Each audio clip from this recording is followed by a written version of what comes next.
appreciate everybody's interest and support in attending. And I think that the first talk today is measuring the performance of urban heat mitigation implemented in Darwin, a wet, dry tropical city, and it's going to have two presenters, which is Dr. Shamila Haddad and Dr. Kim Muster. And so I'd like to invite you.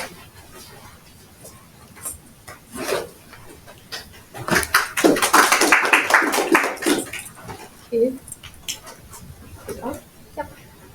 Okay. Hello, everyone. Thank you so much for the introduction. I'm Shamila. Head of working on this specific presentation together with Dr. Paulini and Assistant Professor at UNSW, and I'm co-presenting this session with Dr. Clayton from CSIRO. Can I skip to that? You can use the clicker. So the big buttons, yeah. So for those of you who are not familiar with Darwin, Darwin is a tropical city in the northern territory of Australia. It has a hot, humid climate with three distinct seasons: wet, dry, and build-up period.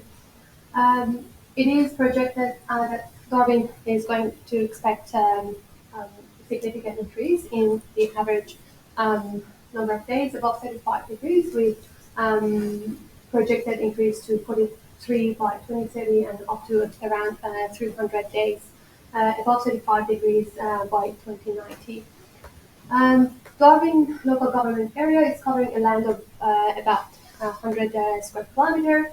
The city of Darwin is an area about 3 square kilometer, and Darwin was exposed to Cyclone Marcus a few years ago in 2018, which was damaging to the city, and we had about 33% of trees lost because of the cyclone.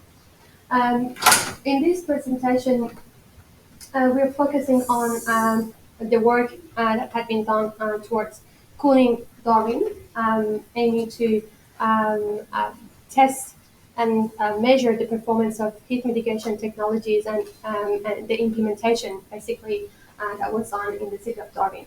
Northern Territory government, in partnership with Australian government, as well as City of Darwin, Darwin Living Lab, led by CSIRO, and UNSW, as well as Charles Darwin University, they are collaborating towards this aim. So today I'm presenting the work that we did at UNSW, and then I will hand over to my colleague team. So our work was started in 2017, and we actually had a multi-year, multi-layer projects looking into firstly to find out the problems in overheating problems and finding hotspots in the city and characterizing the city, and then moving towards implementation, investigating mitigation technologies and cooling impact. In 2017, we had a short-term monitoring survey, including aerial monitoring as well as ground-based monitoring with mobile sensor network. We measured temperature, humidity, wind speed, solar radiation in 20 measurement points. And that informed our simulations and also finding the problems basically in Darwin. That was also leading to another sort of project and monitoring campaign, which was more longer term, which lasts about a year. We measured only ambient temperature in 15 locations in the CBD, and it gave us high resolution data to validate our simulations and find out the next step, which was more into implementation of mitigation technologies. Followed by that, we are still running and have been collaborating with Northern Territory government to measure ambient temperature in 5 points in one of the areas, which is basically called Cabinet Street, which is undergoing refurbishment and mitigation implementation. Based on our short-term monitoring survey and aerial data that we obtained, we found that Darwin is suffering from higher surface temperature, mainly in the roads and streets. And roofs were actually surface temperature of the roofs was exceeding 60 degrees. We found that trees, surface temperature of the trees and their impacts, the cooling impacts caused by shading. And this information helped us to understand the overheating and the issues that is actually happening in Darwin, and also helping us validate our model, which I will get into in a bit. Then, looking at our longer-term monitoring campaign, we obtained data, as I mentioned earlier, and we looked at ambient temperature for a year. We found that obviously in a hot, humid climate, Darwin is having over 50 percentile of the time above 28 degrees, and absolute minimum temperature during that year was 20 degrees. There was a difference between urban and remote area, suburban area, which was taken as airport, which was positive, and the difference was about 5 degrees. We found heat is trapped in the city because of the way it is built, and there was an association, obviously, with airspeed, and that affects the cooling in the city. These information help us to move forward with the microclimate simulations with Urrbrae. We modeled the city of Darwin, and we ran the simulations of over 50 cases, 50 scenarios over different synoptic and based on different prevailing wind conditions. Because back then we were a bit unfortunate because the software didn't help us to have more dynamic simulations. So we had to find out prevailing wind condition and run simulation for different conditions, basically, and under different mitigation scenarios. And mitigation scenarios include greenery, application of cool material, water spray system, shading, green roof, and combination of different strategies that we tested. And this specific slide is showing you only one case during wet season, and basically implications of different technologies under a specific condition. Just mindful of the time, showing you microclimate simulation results, which gave us information about how much we could reduce the temperature in the city, and giving us information about most cooling potential that help us going further with the implementation and solutions. In the Darwin, in the Canada Street, there are new shading structure has been implemented, and there are tree planting and cool pavement adjacent to the shading structure. We are monitoring air temperature under the shade structure and compared under and outside the shade, which is giving us up to around 0.5 degrees reduction under the shade. However, tree still needs to grow further, and we need more data to evaluate the performance. So I will now hand over to Tim to talk about the CSIRO initiative and work on their implementation and investigation. Thanks, Shamila. Okay, moving on. So as Shamila said, so we've been undertaking within the CSIRO-led Darwin Living Lab, which to re-emphasise is a 10-year program. So we kicked off in July 2019, and so really appreciate the earlier work that UNSW have led and also the continued collaboration. Shamila talked about the shade structure in Kavanagh Street. Through the Darwin City deal and its composition of federal government, Northern Territory government, and City of Darwin, they've invested in a lot of kind of heat mitigation and adaptation work. Suffice to say, part of that is, getting on with the job and trying things within the city. So Kavanagh Street is one of those hotspots identified where they've got a range of heat mitigation strategies in play. So what we're looking at here is a representation of some heat mapping that was done by Charles Darwin University with the UAB. And so the ortho mosaic here shows working from the right-hand side. You can see the cooling benefit of the engineered shade structure as that develops, and the vines grow across that structure. There's also the cooling nature of light-coloured concrete that's been installed. There's increased tree plantings along the median strip and also on the edge of the roadside, recovering what were car spaces.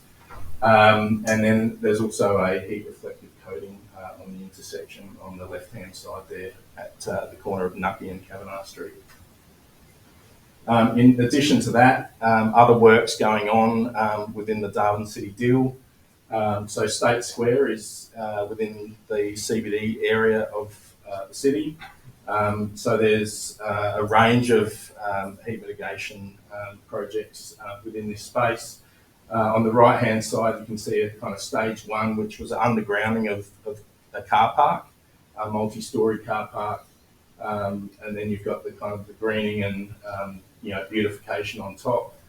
There's a second stage to that, which was removal of your hot asphalt areas and replacing that with green spaces that enable cooling, livability, connectivity, etc. There's also a resilience aspect around extreme heat and also cyclones. So you've got a cyclone shelter there in that multi-storey underground car park. Suffice to say, we're doing things at different scales. So I mentioned the UAB work. So we've been gathering data around the way that State Square is changing over time.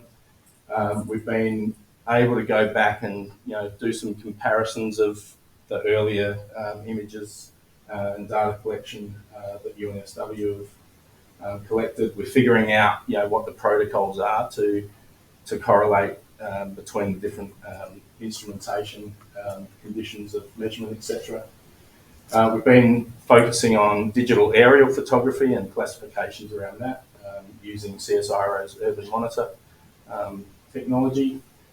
So creating some of the data sets there on the left-hand side, which I won't go into and don't have time to. Looking at Landsat 8, how that compares to digital aerial photography data. We're looking at 2016 to 2021 here, some of the changes in heat across the city. I think I'm going way too fast, but I don't have time. Looking at calibrating, thanks, Amanda, I will stop.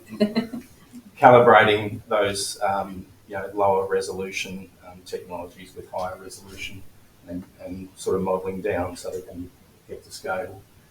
All sorts of data collection.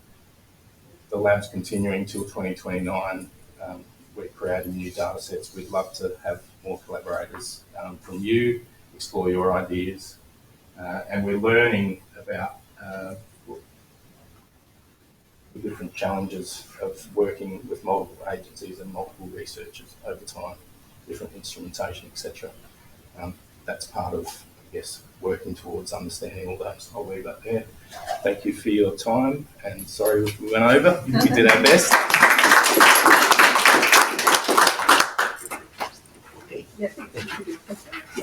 Questions? Just a question about the loss of trees from the cyclones. Are you able to pick those up clearly with the Monitor? Yes. Yeah, so we've recently released a short story map, which I'm happy to kind of share with others, but direct you to the Darwin Living Lab, CSIRO Darwin Living Lab website, and you'll be able to see a story there that goes through how we kind of analysed the different ownership and the loss of trees in that period. I had a question about green space as well. Have you got any observations or conclusions around grass versus shrubs versus trees, different species and their impact on heat? We're continuing to analyse that. I think Shamila showed some data there, around, maybe some of those observations. We're continuing to learn what that means and what those range of benefits are. I think suffice to say Darwin is wet, dry, tropical, where you have greenery that would die off quicker, in a dry season. Typically, your shorter plants and lawns and so forth, less cooling benefit, where you're drawing water up from deeper, from larger trees, potentially more benefit. But yeah, it's a learning process for what that means in Darwin's wet, dry, tropical climate as well. Do you want to add anything? Okay, thank you. Question. We have a Is it a good question? Yeah, this is a fantastic presentation. Thank you. I was wondering, with some of the interventions that the trees take time to grow, but some of the engineering interventions will deteriorate over time, potentially. So I suppose when you assess the effectiveness of the intervention over time, could change. Immediately might be good for some kind of engineering intervention. The trees play small, and then things might change a few years down the line. But how do you think, what do you think about the viability and the long-term effectiveness of this? We've been doing some benefit cost analysis on trees in Darwin, soon to release a report around that. But in the same way, I think if you've got an engineered structure with vines growing over it, that's part of the exercise, is understanding what that return on investment looks like and what that looks like over time. So, with trees, we kind of, model what sort of trees and what die-off rates we have, and I guess it's the same learning for this sort of thing. okay, thank you so much. So we move to